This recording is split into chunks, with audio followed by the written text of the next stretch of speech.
Welcome back, everybody, to the 2015 EsportsTV Starcraft2 Starleague. I am Wolf. With me is Moonglade. And we're going into what is, in my opinion, the best match of the night. Yeah, I'd have to agree with that. It can be. There's potential there, but it's all up to Terminator how well he's going to be playing, because he always plays so well in the qualifiers, and then when it comes to the main event or an on-stage event, he seems to fall short quite horribly, dare I say. Yeah, he has a lot of potential, I feel like, and he certainly does show it. In some of these best of ones, we've seen him do well in Pro League, where he beats an opponent, we're like, wow, Terminator doesn't do well in qualifiers. At the time, he wasn't doing well in qualifiers, doesn't do well in individual leagues, and he beats good players from time to time. I feel like he just needs to work on his consistency. Let's take a look at some of his stats here so you guys can kind of get a bigger picture. Yeah, that's the bigger picture. He only made it to the round of 16, of course, in the Hot 6 Cup. And in Season 3 of Code S, he failed to advance past the round of 32. But making it to Code S is a pretty intense, good result. I mean, you have to go through Code A. It's pretty hard. Let's lay it down for a second. We did see him at Hot 6 Cup in the group stage. He did horribly there. But in the most recent qualifiers, he did actually defeat Sky High 2-1 to qualify for the SSL. Which is actually pretty impressive. You know, Sky High is actually playing very, very well in recent times. And there is definitely the fan favorite and one of the most consistent Terrans in the world, defeating, winning so many international tournaments and finally coming back home to Korea due to this new WCS restrictions, and as well as qualifying for this. If you wanted to put every international tournament he's ever won on a chart, man, it wouldn't fit on the screen. No, man. It would it'd be way too big. TaeJa fighting. TaeJa fighting. We already got a fan in the audience. You know, the fans here today should actually get like a special star or something, because it is freezing cold outside. It's actually too cold to be outside at all. And it's only going to get colder. I'm not going to argue with that, man. That is actually insane. These guys are brave. They're all brave warriors to fight that cold. Now, interestingly enough, we have Catalina as a ban for Terminator, as you might expect, but instead of banning Nimbus, TaeJa. Oh, actually, I don't know why I said that. Banning Overgrowth and like, Catalina. why would TaeJa ban in set Nimbus? 5, TaeJa banned Nimbus. No, Wolf. He doesn't like Overgrowth. Yeah. And that makes sense. We did actually see Classic play a very strong game on Overgrowth. It is a pretty decent map for Protoss, getting to that 3 bases. I totally got the names mixed up in my head. I was like, this is really weird. But, you're fine, buddy. We're going to start things off, though, on King Stage Station. That we are, so kind of doing it the opposite of order from what we saw last time. This is a really fun map. I love seeing this map. It's great for late game. There's a lot of cool things you can do as both races. As how do you want to expand. We saw, for example, taking that high ground planetary could be a great 4th base in the late game. But guys, it's time for our final match of the night. The first day here, the EsportsTV Starcraft2 Starleague. Terminator versus TaeJa right here, right now.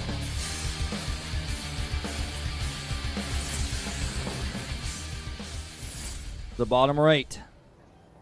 In red. It's Terminator for Jin Air Green Wings. A lot of Jin Air today. In fact, 3 players repping it up. That is right. Very impressive turnout for them. So far, only one able to advance. But the top left on a foreigner team, Team Liquid, it's TaeJa.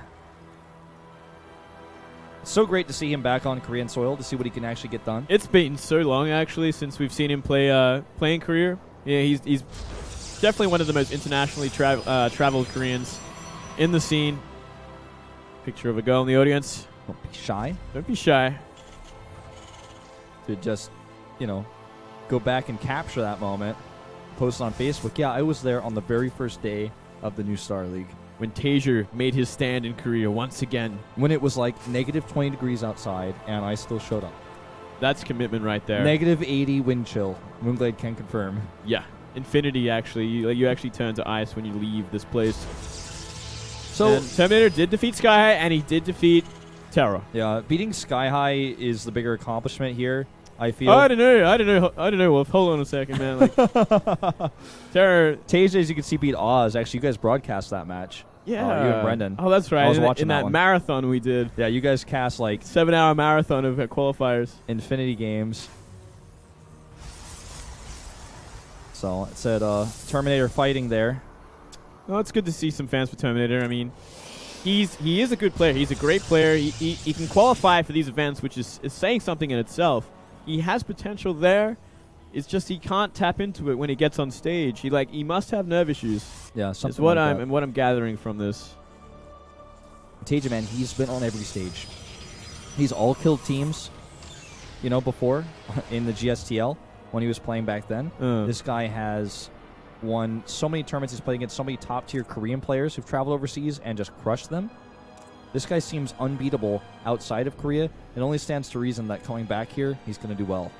Yeah, but this is kind of a different format to what he is usually playing in, because usually he's playing in 2-3 day events. This is a very drawn-out sort of tournament. This is a Korean league, so you play like one match a week at least. Yeah, that's actually a really good point, because this is a totally different format. This is my opponent has studied you for a week. Yep. And he's looked up all your builds and VODs. With the team. It's on a weekend tournament where you're just kind of like, well, I don't even know who's going to play next, but I'm so good that I'll just beat them anyways. Yeah, well, he's obviously an extremely well-rounded Terran player. But yeah, as you said, I mean, and it's going to be, there's a whole team behind you preparing for this one player that has had a lot of international exposure, a lot of videos out there of his play. So this is definitely a whole new sort of ball game for TaeJa to be playing in. Yeah. That Korean preparation is going to come into effect. Nice pro kill by TaeJa here. Actually, he might get 2. Whoa. He does actually get 2 and will escape easily with that Reaper just popped down there. Well, TaeJa had a very safe expand here, actually putting the CC on the high ground and making a bunker. So this is almost the commitment. Too safe, man. Terminator made this commitment that he was going to scout / pressure with this mothership core while that Reaper was killing his probes. So he's going to have to find something here to make it all worth it, or he's just really put himself behind in a really awkward position. This bunker just has to buy time. In fact, I don't even think it does, because those 2 Marines are about to pop out, and that mothership is going to have to recall or escape through the back. He's going to take some decent damage as well. I think he should be able to escape without recalling. Yeah, he'll escape, but still, that's a lot of damage. Factory's not scouted here either. That's part of the reason why we see this CC on the high ground plus the bunker, is because he wants to tech up really quickly, and that means he has barely any units. Very fast blink as well. And this works out kind of funny. No shot. Oh, 1 shot. The shields are just too much regen already. Well, nah, he's got too much left space to work with now. Yeah. Well, this works out kind of funny, because if you commit to an early drop, you don't have a lot of ground units, and then some TaeJa fangirls there. But if you don't have a lot of bio, beautiful. That was tight, man. That was good. I like that a lot. Terminator, nice move there. So if you don't have a lot of bio on the ground after your drop gets defended, you die to the counterattack of Blink Stalkers. That's why you see oftentimes players, especially like TY, the first person to really make this a thing, is to follow up with a siege tank after you do a build like this, because you have that siege tank out for defense. So we might see TaeJa do something like this, but he's actually supply blocked for just a second here. I kind of like what he's doing, though. He's going to have 1 Widowmine at least for defense. And I wonder if we're going to see the Marine Widowmine sort of drop play that we see very occasionally on this map as well. And a very well-timed robotics facility. Yeah. Well, this is looking pretty scary for TaeJa, because this is a big commitment by Terminator. TechLab will go down here so he can make that siege tank.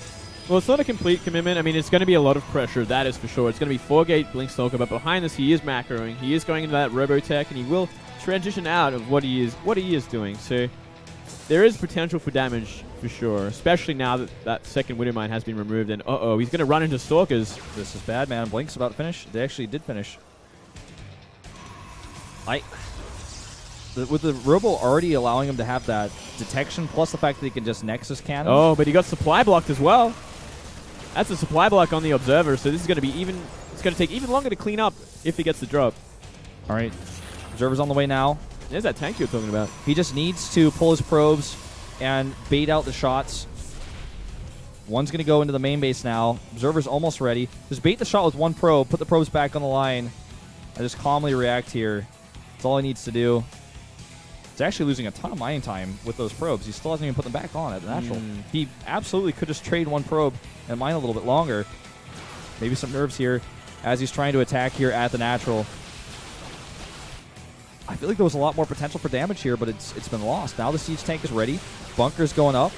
He could have baited out the shot as well with the Blink Stalker. We actually didn't get to see when it was triggered, or if it just simply got wiped out. Yeah.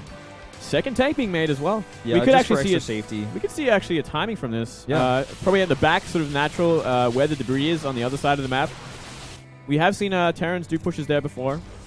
Can do a lot of work, and this Widowmine is not going to find much. Well, a bit of a missed target there. I think he wanted to click on the medevac, but targeted a Marine instead. Oh, Ooh, chasing it. It's only got 40 hit points left. Meanwhile, a scan goes down here to eliminate the observer, which means no more high ground vision once those stalkers blink down. So pretty tough to commit to an engagement there, but he can pick off a few Marines and blink back. Look at the production tab here. Terminator is missing a lot. Now drops down 2 forges, but TaeJa has not missed a beat with his production, with his macro. Stim on the way, +1, constant SCV production. I think I even saw a third siege tank. I did. My eyes did not deceive me. Yeah, you did. We're definitely going to see a siege tank movement across the map. And 2 forges is probably the wrong decision from Terminator at this point. He's not thinking there's going to be actually... eating some damage there as well. Yeah, he thinks there's not going to be aggression, it seems, but maybe he's changed his mind now that he's seen 2 siege tanks already. He's like, well, that's actually a lot of siege tanks. Something could be coming my way very, very soon. Well, what's scary, too, is if he doesn't get the forges... Immortals being made. There we go. Yeah, good reaction now, but... If he doesn't get those forges, what does he get? A third base? That's going to be pretty tough to defend. I think he gets armor on 1 forge and then starts making an army to deal with this. This is already a good start. They're losing the Stalker, but applying pressure as it moves across the map. He knows where it's going. These medevac's way too far forward, TaeJa. He loses every single one? That is very, very bad. Oh, he's trying to trap this army, too. He's going to slow it down. He's actually trying to get the crush on that. Yeah, well, if he shoots it a couple more times, he would be in perfect position to do it. He really needed those medivacs, by the way. He needs them so badly to spot all the siege tanks, to heal this bio when he can trades. Pick off, a Marauder or 2. He can, and he will. Well, Moonglade, this attack is getting dangerously close to where he could start doing damage to the worker lines, to the assimilators. That is a decent army that we see from Terminator, and 3 medivacs would actually be so damn good against it. Yeah. Oh, man, what a mistake that was. Definitely going to be pretty painful to think about. This observer is also great for spotting. He knows exactly when he's moving forward. He needs to scan that, I think, if he wants to make a move on the map. I think so, too. And there's the scan. At least getting a good idea about what that army comp is, but does not hit the observer. He's really confident with these tanks here. Guardian Shield goes up, and the blink is on those siege tanks. That one Colossus at the back doing a lot of extra damage. So is that Immortal. One tank goes down. That second one at the back is doing some extra help here. I didn't know about this, though. This is a way too much of a big of a commitment, and he's going to lose everything except maybe the Colossi. He might even lose that. Mothership core goes down as well. Now he can pick up and drop into the main. Wow, that was a big mistake as well.